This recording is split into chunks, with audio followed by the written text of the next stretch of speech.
Hey lovelies, I'm excited to tell you about the harrowing new true crime podcast called Manslaughter. It's the spine-chilling story of murderer Suzanne Stordock, a Wisconsin housewife who confessed to killing her husband in cold blood with a single gunshot to the head. Suzanne called the police to report that Vern, her husband, had been shot. When police arrived, they found Vern's murdered body slumped over near the bed and Suzanne covered in blood. Suzanne was as much charming as she was manipulative. She was always successful in getting what she wanted, and in this case it was getting away with murder. But this might not have been the first time nor the last. I'm about to play you a brief clip from the show, but while you're listening, make sure to subscribe to Manslaughter on Amazon Music, Stitcher, or wherever you're listening now. You can also binge all 6 episodes right now and ad-free by starting your free trial of Wondery Plus in the Wondery app. Love hurts. Ooh, love hurts. 2 a.m., the village of Oregon in Wisconsin. A few thousand people on the edge of a small highway, a few miles of streets like this one. The kind of place where people take pride in keeping the sidewalks shoveled neat from snow. And it's cold. The calendar says March, but the weather says January. A lone car whizzing by. There won't be another one for a while. It's probably some kid sneaking home after a night partying in Madison. The big city. This is a small town. But it's a late night for someone moving through that big, elegant house. The light burning in the den snaps off. A shadow passes the windows, heading up the stairwell. You can see more than one person upstairs. Then there's movement in the master bedroom. Voices. This is Mrs. Stordock. My husband's been shot, and we need help right away. Is he alive? I don't know. Is the perpetrator still there? I don't know. But she did know. That woman was Suzanne Stordock. She was married to my Uncle Vern, and he was murdered in the most elegant mansion in Oregon, Wisconsin. This is Manslaughter.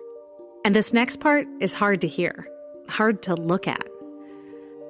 Suzanne's call brought the police to that big, beautiful house. And when they went upstairs, Vern Stordock's body was slumped on the floor next to the bed. Much of his head was gone, blown off. Blood, brains, and tissue were everywhere, splattered across the walls and floor, staining the purple bedspread, stuck to the floral wallpaper. Stark and undeniable violence. Police reports noted it, visible on the freshly washed underwear and towels in a laundry basket some feet away. One gunshot from a high-powered rifle ended the life of a decorated war veteran and a career law enforcement officer. LaVerne Gerald Stordock, Vern, to family and friends. Vern's brutal murder shocked a town. Shocked this whole part of Wisconsin, really. And the wild part of the story was the identity of the killer. Because it was the same woman who made the 911 call, his wife, Suzanne. And actually, she told police she did it. Full confession, first-degree murder. Rarely happens, but here it happened.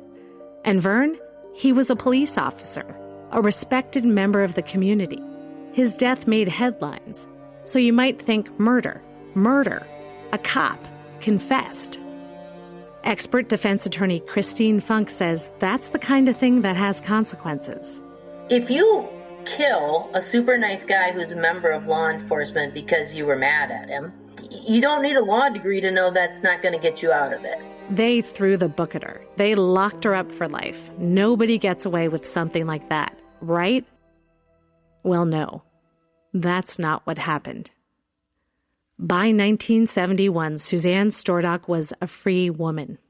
See, Vern Stordock was a senior official in the state government, so newspapers paid attention. 14 of them carried stories of his murder.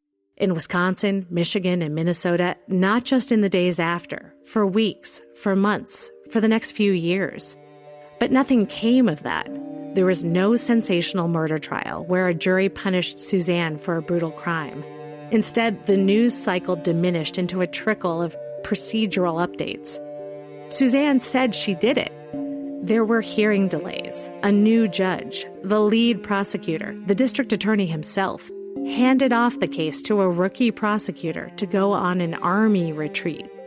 Eventually, the charges were reduced from first-degree murder to manslaughter. Manslaughter, just the unintentional killing of another person. No intent, no motive, no murder. And that all happened because of a really wild chain of events. Here's criminal defense attorney Christine Funk again. So at the end of the day, the legal gymnastics come down to sort of a perfect storm. Suzanne Stordock slept just 3 nights in jail. She spent 11 months in a mental health facility. Then she got married. Again. Vern was Suzanne's 4th husband. She buried 5 of them in the end. More about those guys later.